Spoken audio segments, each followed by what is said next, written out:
Hello, hi, how are you? Hey, what's up, Bobcat? How you doing? I'm okie doke. How's the Austin press day going? You know, it's putting the press in the word depress. No, it's been going very well. That's awesome. Yeah, man. I'm pretty bummed. I was supposed to actually do an in-person interview with you guys, but I missed my flight. So, you know. Yeah, that's what I heard, man. It's a drag. It's all good. Well, cool, man. Let's jump into the movie. First of all, I gotta say, dude, I normally don't kiss ass, during interviews, but man, you deserve it. It was an awesome movie, great movie. Oh Yeah, no, I'll take it. And that's important to me because it means a lot that it works for some people. Because I know that like there'll be folks in the straighter press who will not enjoy this movie. So it means something to me. They're just not. I think it's funny. You know what I get annoyed? You know what I get annoyed in reviews are the people that go, "This is a comedy. There's no jokes." Duh. It's like, watch 2.5 Men, you dumb twat. Yeah, it's like they just don't have good humor. So that's it. Well, cool. All right. So Will Smith's dad. You cast Robin Williams in the movie. You worked with him in Shakes the Clown. When you were writing this, did you write it for Robin, or did you just write the script and then and you're like, all right, I want to get Robin in this? No, if I was writing it for Robin, I really would have stayed away from a poetry teacher that deals with some tragedy. But yeah. So I kind of wrote it in my head. I'm always writing with different people in mind, but in my mind it was Philip Seymour Hoffman. It's like when I wrote Shakes the Clown, I thought of it John Goodman. I really should have had John Goodman play it. I think it would have been a better movie. But Robin wanted to read the movie because I just found this out. He was looking to do a cameo to help me get it made. And then he called me up the next day, and he's like, "Oh, I want to be Lance." And I was like, I didn't even know he wanted to be in the movie to begin with. And then, because he really liked Sleeping Dogs Lie, and he was just trying to do me a solid as a friend.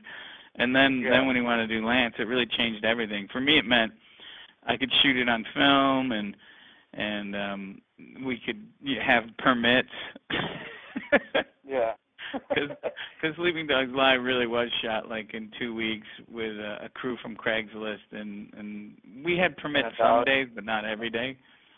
Right on. Well, yeah, I mean, like the casting for Will's Greatest Dad was, on point. You got Daryl and Robin.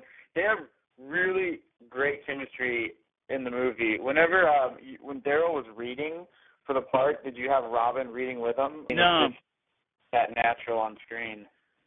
No, but with a couple of things. Like Daryl came in and he was supposed to audition for the part of Andrew, the sweet boy, and then he kind of lied to me, and so I could tell that he really wanted to do that role or audition for it. And then once I saw him act, I was like, well, if I can get this kid to be in the movie, I think it will be a realistic person to people, And then he and Robin, I didn't really have there was some time, which was weird for me, and I don't usually have the luxury of rehearsal, but there was a couple of days set aside for rehearsing, and I didn't spend the time having people run lines or do, theater exercises or anything. I really spent the time just people getting to know each other so they could get over that thing of you go, oh, I'm making a movie with this guy who either you grew up with or only know as one of the biggest stars in the world. It was really just trying to make comfortability improve. And then Daryl and Robin kind of, once they started doing the scenes, they would kind of be those people and stay in character a little bit, and some of that stuff creeped into the movie, which I thought was really great. I'm really happy when that stuff showed up in the movie. Did you intend at any point in the movie or in writing to have Daryl's character to be gay? No, I didn't. That's an interesting question, and the only reason I don't see him as that deep. Yeah. It would have been a really good. It's a good idea though, because because as they say, is the fake name of the book. You are what you hate, and that's who he hated. But sometimes Daryl would ad-lib things that were actually almost too smart for Kyle, and Kyle needed to be just so dumb that everybody's a fag, and everything's retarded. Like, that's his first reaction to everything. He's just like, he's just this fucking load, Ugh. Most people going into the film, they should know. They should. The movie is really twisted, and it's got hilarious, perverse humor in it.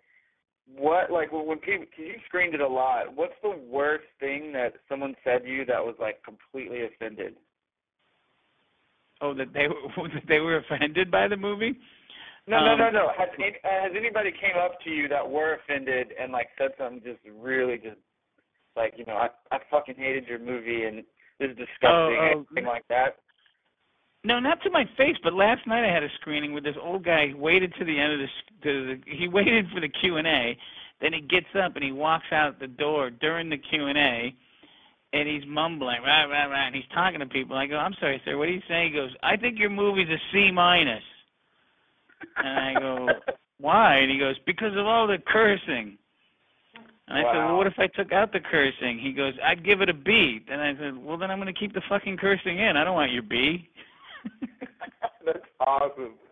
Yeah, that's awesome. So, with the sex stuff, your last two films deal with weird sex humor, and the idea is sometimes it's best just to lie and just hang on to that lie. What makes you want to choose perverse sexual acts as like major foundations for your stories? I think it's because, I'm interested in things that make people awkward, I gravitate to them. I don't go, oh, this is really uncomfortable, this is, I'm not, I don't think of myself as being cute and edgy. It just is the kind of stuff that I'm interested in. And I also think of the shows like, Ricky Gervais's humor, like on Extras in The Office and stuff. That's the stuff that makes me laugh. Yeah. And those are the topics that I go to, but there's other things that be it, that I think will probably show up in the other movies. So I'm not just this one-trick pony, because eventually it's just, I'm going to start running out of perversion soon. I'm sure you can scrounge up a couple more and squeeze them out. A couple more perversions. We do flirt with the fisting musical idea. That would work. That would definitely garner a lot of buzz for sure. Well, Robin's character is like the high school poetry teacher. Why did you decide to use that like an English teacher for the main character versus any other subject? I guess because the writing. Pretty much.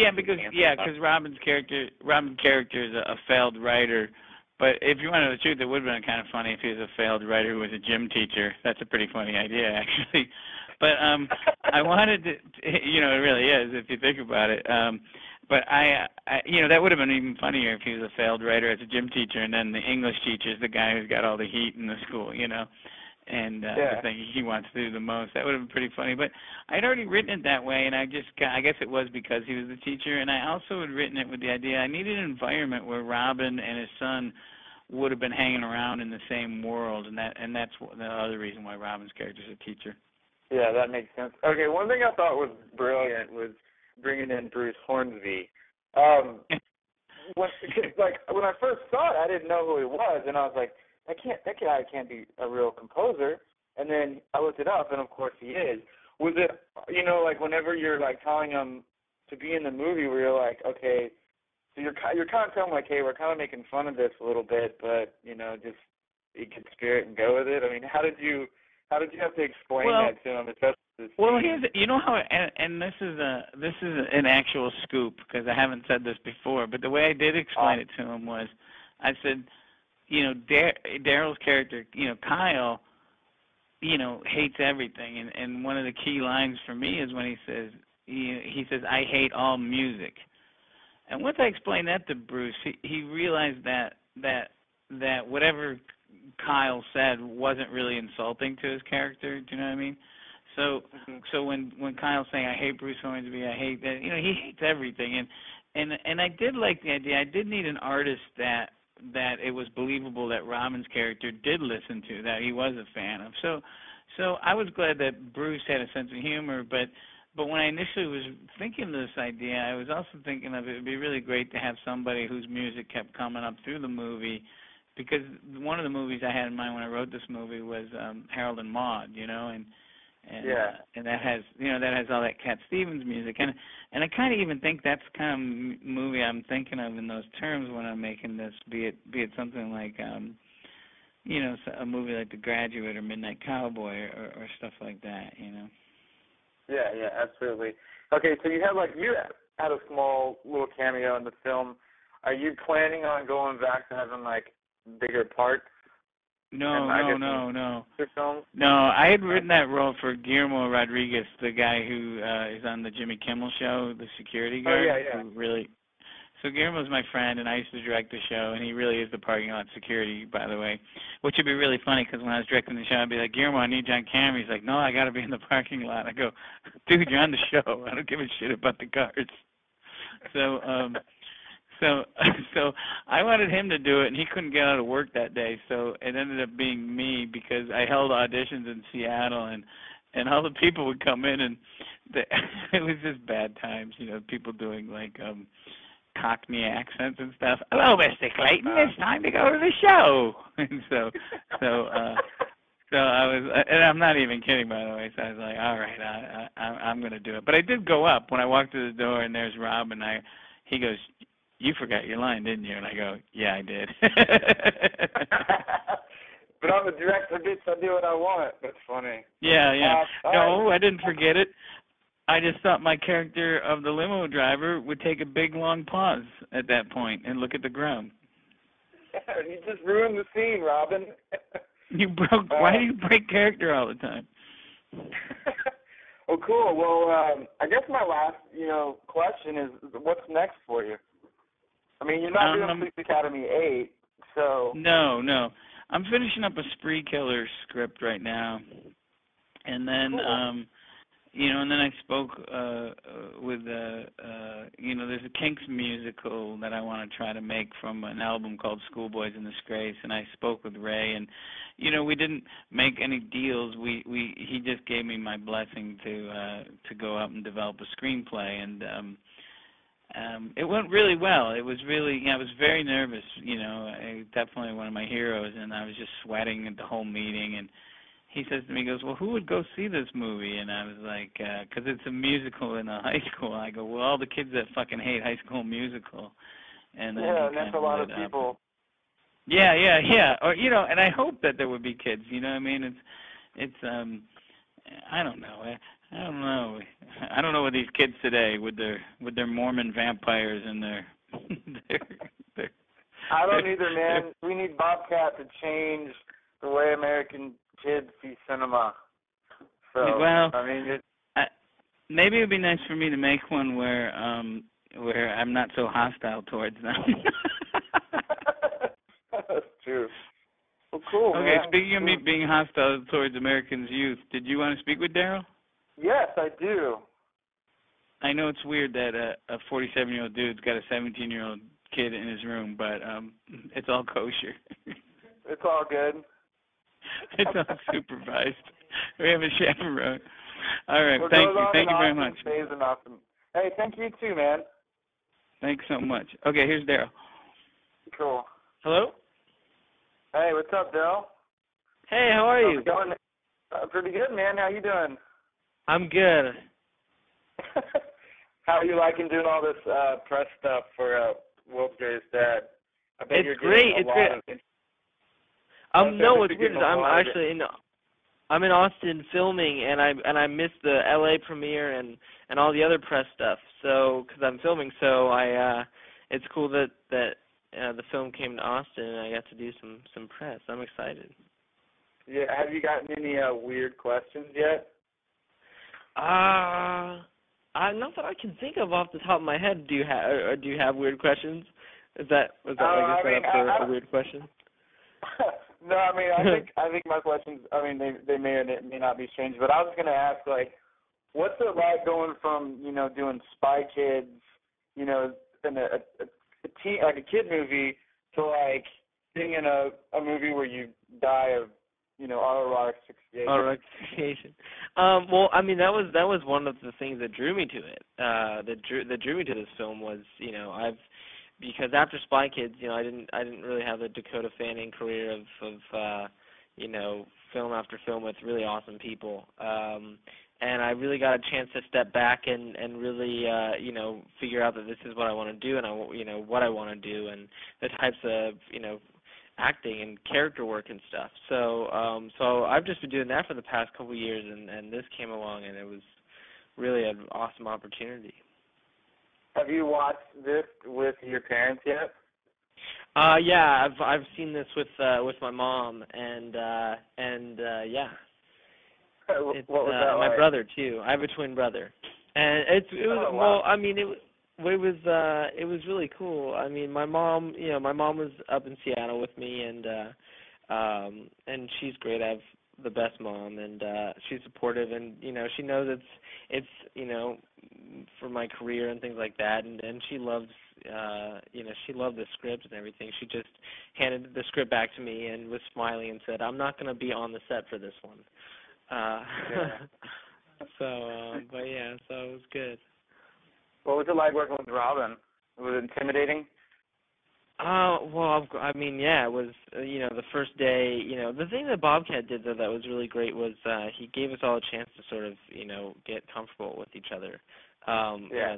So it wasn't just, being thrown in. I did this film called It's Complicated, and I have a scene with Meryl Streep, and I literally didn't meet Meryl until action. So it was really cool to like talk with Robin and really get to know him a little bit, and he's just such a great guy, and I can't pay for those kinds of lessons. Like, he's one of the best actors in the world, and one of my favorites growing up, and still. So yeah. Well, yeah, I was telling Bobcat, like, you and Robin's chemistry in the film was, like, brilliant. I mean, it was, like, dead on.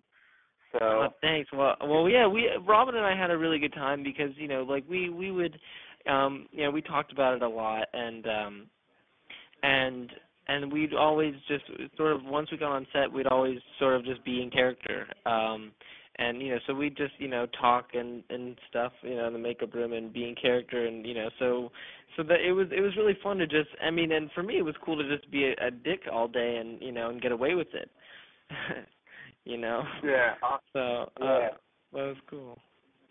Well, cool. So I mean, I guess I was gonna end this with what you're working on next, but I guess that's what you're working on now is Complicated.